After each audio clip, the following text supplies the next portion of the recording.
now, a KCTS9 Digital Studios presentation made possible with your support. Thank you. Generous support for My School, Our Future and the Pathways to Excellence project provided by the Bill and Melinda Gates Foundation.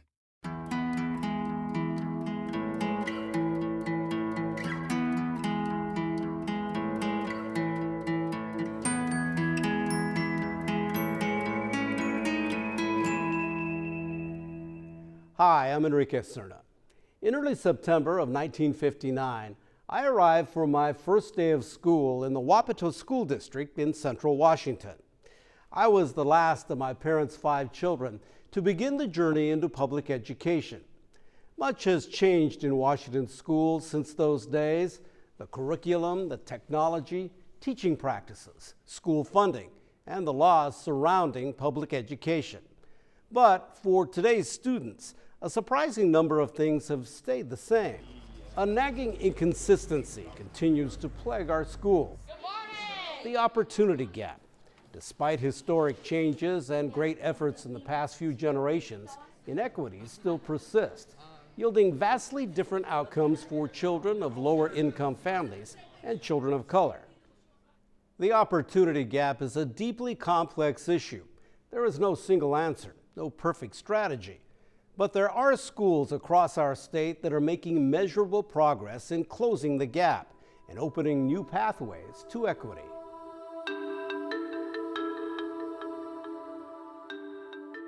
When we talk about the opportunity gap, we're talking about the lack of opportunity that kids of color, for example, have, and the specific barriers and challenges that exist because of race and class, mostly, and other factors as well. So that's what we mean when we say the opportunity gap.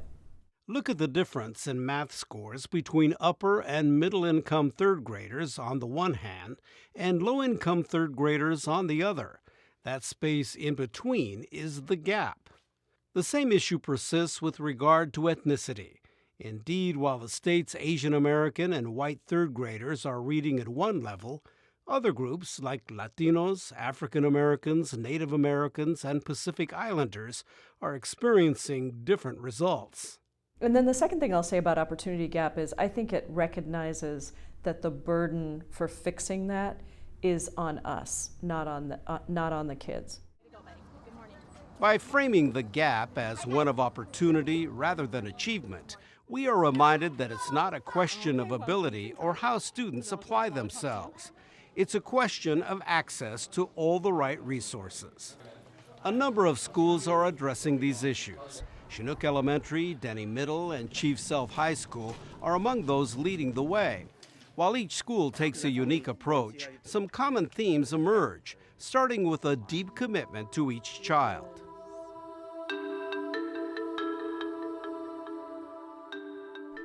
Have you ever tried to learn something new when you were distracted or stressed? That's exactly what many kids face every day, particularly those negatively affected by the opportunity gap. The first step toward effective learning doesn't have much to do with lessons or books. Rather, it's a question of helping students to be fully present and to feel safe, supported, and welcomed. Morning. Hi, guys. It's early morning at Chinook Elementary School in Auburn. Handshake or a wave. And Principal Jennifer Davidson is out doing what she always does. Good morning. Welcoming young scholars to a day of learning. Thank you. Good morning. Could that be?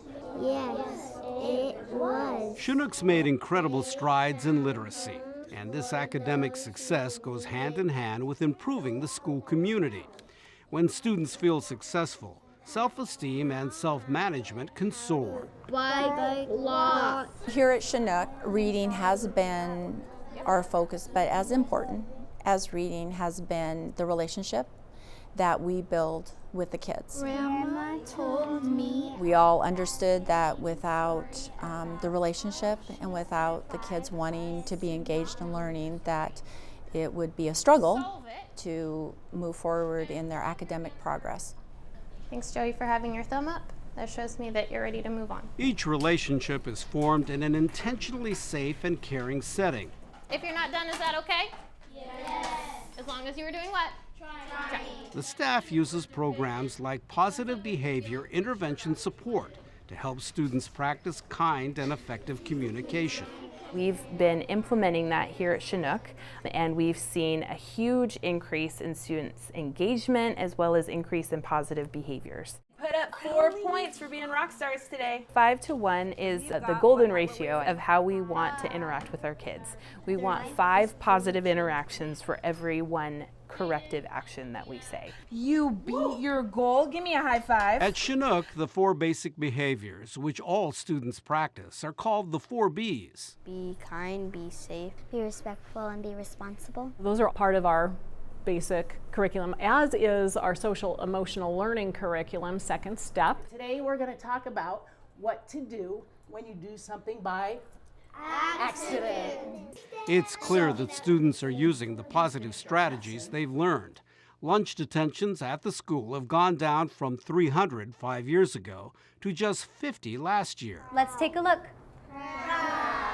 Very good. What? Girls only. So I think one of the main reasons that Chinook works is because everything has a positive focus. Nice job, first graders. Kids feel comfortable, they feel safe, and thus they're more ready to learn. Step on the gas, step on the gas. To the side, move to the side, and let those students pass. And let those students pass. Denny International Middle School in West Seattle is addressing other important aspects of community. What do you got? I got this school. The school has a highly diverse urban setting with some 920 young scholars. Denny's approach to community includes individualized attention on critical issues like attendance 5 minutes to get to class on time. Good morning. and helping students make strong academic decisions. So what's your plan? It looks like you got a couple things missing and a couple things you need to retake. Yeah, I'm planning to take the Oceana test When? this week, or maybe next week. Feeling connected is important for students, but it's vital for families too. Family advocate Burhan Farah helps Denny's East African communities navigate the school system.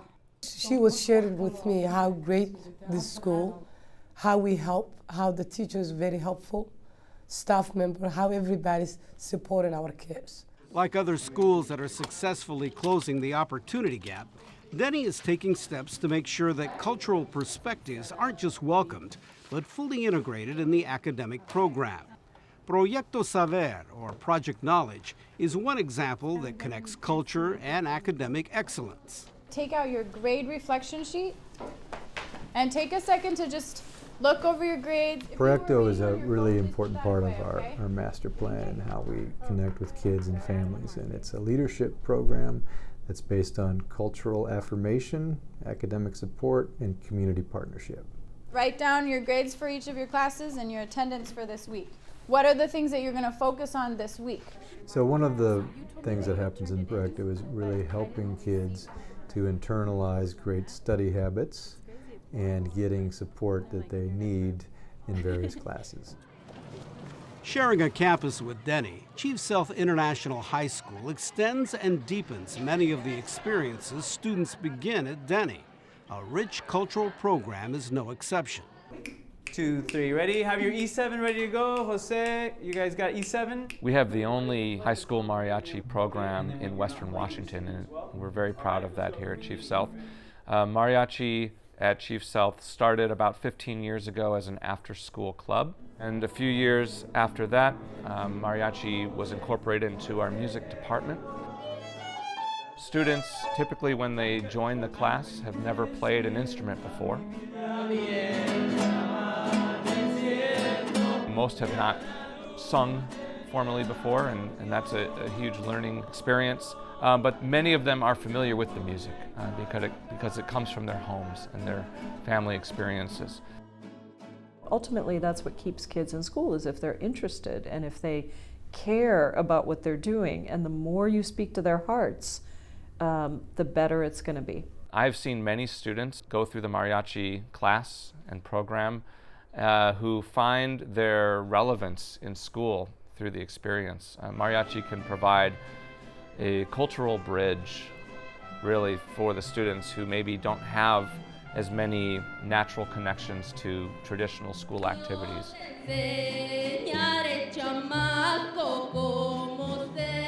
One of the most important performances for the mariachi group each year is our annual Cinco de Mayo assembly.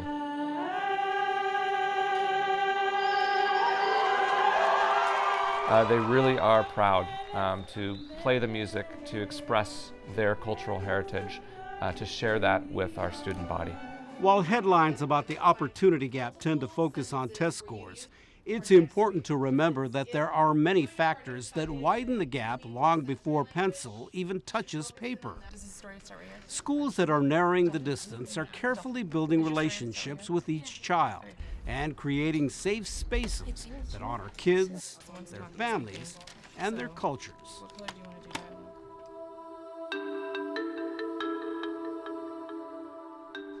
Closing the opportunity gap is about increasing opportunities for all kids to learn and grow.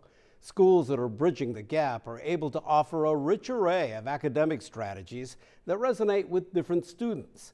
The essential task at the elementary level is to prepare each child to be a strong reader and writer. The #1 goal here at Chinook is that all children are reading on grade level or above as they go to their next grade level. She flips her lips upside down. Jennifer's one vision is quite clear to herself and to everybody who works for her. We are here for our students to learn to read. All right, we're starting with fluency, like every day. Intense, engaging reading instruction is at the center of Chinook's success in advancing academic achievement for all its students. If a child is needing more reading time, then they're going to get that reading time first, especially in the younger grades when we're trying to close that gap. Yes, it was. The greatest gift, I believe, as an educator, you can give a child is the ability to read. This is great. They can then read to learn, and they can become successful. If teaching children is one side of the equation, then measuring their progress is the other. Traditional assessment, which often takes the form of testing, is what dominates public discussion of how kids are doing. But dynamic educators look to another tool, formative assessment. We are looking at our students and what they need individually in all areas. Go to page 131. We have found the last couple of years we're really focusing on our formative assessment. Word for word, verbatim. You're right. Teachers use formative assessment to constantly check on kids' progress in the moment Boards down, eyes up. and adjust instruction accordingly to ensure success. Oh, I went up 6, but it's supposed to be 8, I think. Techniques can be as simple as using whiteboards or asking students to raise their hands if they understand a concept. Thanks, Joey, for having your thumb up. That shows me that you're ready to move on. We're getting better and better at being able to recognize on a daily basis what the students need. If we need to speed up that lesson or we need to slow down, they need a little review. Quickly, on your whiteboard, show me what is at 3 and 5. Okay. While formative assessment is an important tool for guiding day-to-day instruction, another Pathways school is looking at the long-term goal. So who thinks multiply and who thinks divide, or who thinks something different? Denny International Middle School is asking what it is we really want students to know and do. So today we're going to be begin our revision process of our fiction stories, looking to see that we can get 3s and 4s on this standard. In many schools, grades are determined by turning in assignments and performance on tests. At Denny, however, teachers use standards-based grading, which focuses on the mastery of skills and specific learning goals. So do we have inner thinking in our story, action? Do we have evidence of use of dialogue, sensory language, and figurative language? And educators are committed to teach and reteach until the skill is mastered. So far, what are you strongest in, are you thinking? I think dialogue or action. Okay. Did you find multiple uses of dialogue and action? Good. But how do you ensure that each student has the support to succeed? By having people and structures to provide support at every step, including community groups like university tutors. Yeah, so what are we going to do? What's our problem going to look like? The top is going to be 63, yeah. The bottom 38. Yeah. We really don't give up. We stay true to we're going to help all of our scholars learn these things no matter how much work it takes. And I was wowed. I think it's probably hands down the best writing I have seen in all my years of teaching. So big props to you. I'm super stoked. I mean, 3s and 4s all around. It was excellent. Across the same West Seattle campus that houses Denny, educators at Chief Sealth International High School are looking at another gap-related issue: access to rigorous programs.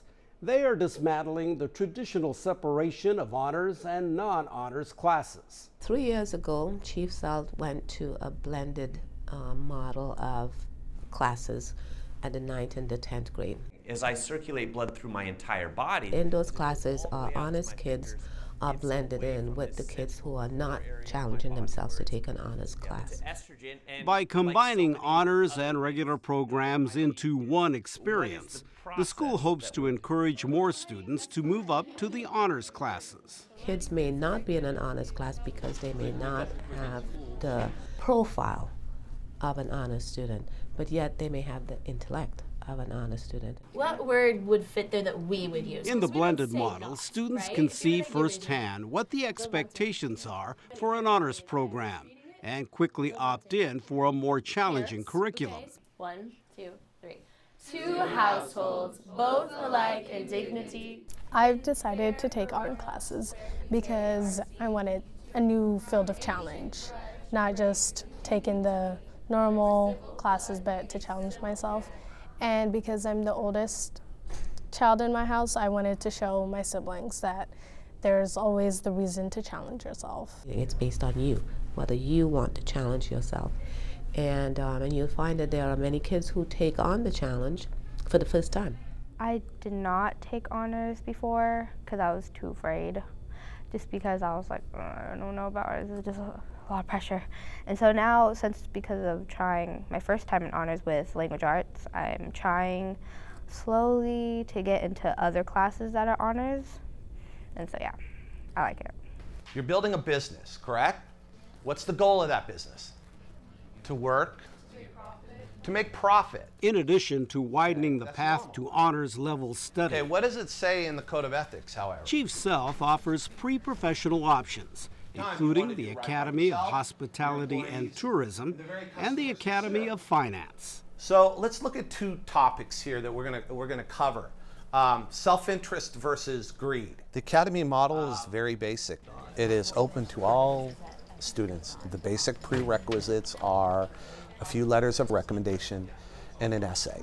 There's no hurdle, there's no barrier that would otherwise prevent a student from coming in the class. This is one of those programs that is very much in demand because it is a program that offers kids hands-on experience, real-world experience, internship experiences, and so on. And Academy graduation rates of nearly 100% are a testament to the program's success.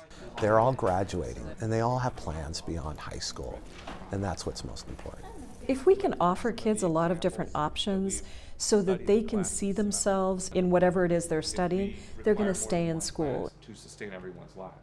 We've got to make school engaging in a way that allows kids to say, you know what, I want to wake up and go to school. Maybe not every day, but I want to stay there. There's something for me. There's something that's speaking to my core interests. So you're into jazz music and you're into mock trial and so on, yeah?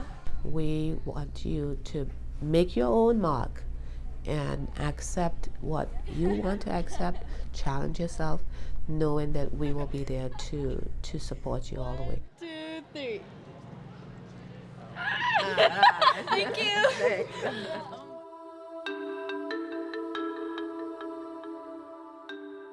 One of the moments of greatest vulnerability for any student is the transition from one school to the next.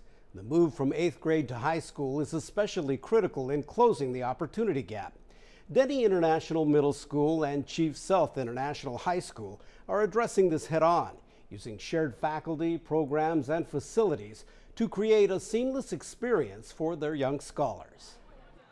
The unique thing about Denny and Sealth is that we are co-located. So we share a campus, although we're quite divided, and sharing a campus allows us to collaborate a lot together. From the top, 1, 2, 1, 2, 3, 4.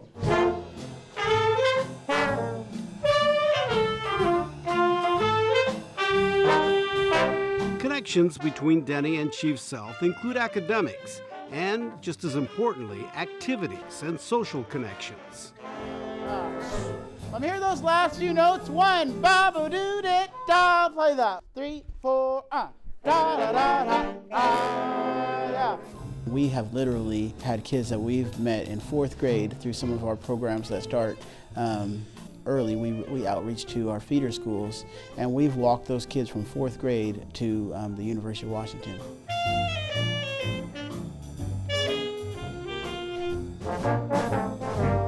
It's unique here because we are able to leverage partnerships with community organizations that are interested in seeing the fruit of their work over an extended period of time. 1, 2, 3, 4. Organizations like the Seattle Repertory Jazz Orchestra work with students at both Denny and Sealth. Providing expert support in small groups or individually is something not all students could otherwise access. A, D, D. Ready? When you have the students for that extended period from 6th through 12th grade, there is no question this student has made a really dramatic improvement in their learning, both musically and in their personal development.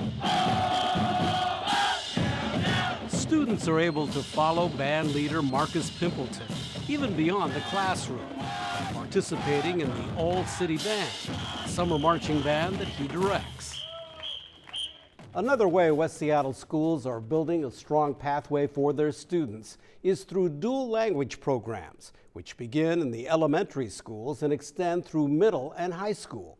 Así que estos son los dos que vamos a estudiar esta unidad y cómo usaban estos ríos. Denny's dual language program acknowledges the need to have a command of English, but it also recognizes other languages as a strength to build on, not as a deficit to overcome.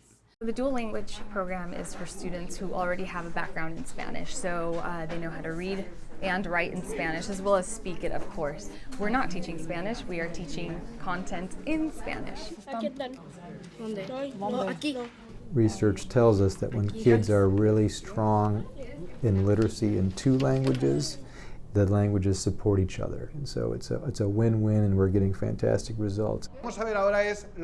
At Chief Sealth, dual language students can continue the rigorous work they began in earlier grades, and the rewards can be great. La hamburguesa, ¿cuáles serían, digamos, los elementos más básicos que tendríamos para comer en una hamburguesa? All of the research on dual language immersion programs around the country show very clearly that after about 6 years of well-implemented dual language immersion, opportunity gaps for all students from all demographic groups really begin to close. ¿Qué necesita la vaca para crecer? Grano, y dicen que utilizan mucho grano y... There's also a lot of value with honoring students' home language, honoring multilingualism in general. So students are going to leave the program with a strong sense of pride and confidence, and it's a value that we want to encourage here at our international school. In addition to pathway programs like music and dual language, Denny and Chief Sealth staff work collaboratively to follow students from one school to the next. Riser meetings bring together educators to look at individual student needs. Welcome to our Denny Sealth Riser meeting. And so the purpose of our meeting today is we're going to be discussing how we can support our dolphins to become Seahawks. Woohoo! Helping middle schoolers successfully transition to high school is one of the best ways to reduce the historically high dropout rate that happens freshman year. He still has a problem with tardies, so like you said, with the truancy thing, they're really going to need something. It's very important that students see that we're working together, but not only working together, but helping them connect with the services and supports that they need at Chief Sealth to be successful. This one page by page. Building a smooth pathway for each student is simply an extension of something that many successful schools have in common, a commitment to treating each learner as an individual with ongoing personal attention to her or his growth. The stakes for making sure that we address the opportunity gap and address it urgently are huge. We as a state will not grow if this generation of kids is not educated. It's our responsibility. It's sobering to think that today's children face many of the same challenges and inequities my generation faced so long ago. In spite of these issues, schools like Chinook, Denny, and Chief Sealth are making measurable progress in closing the gap. By creating supportive communities, improving teaching and learning, and forging clear pathways from one grade to the next. The question is, what can we do as parents, neighbors, residents, and citizens to advocate for all our children? Our futures, along with theirs, rest in the balance.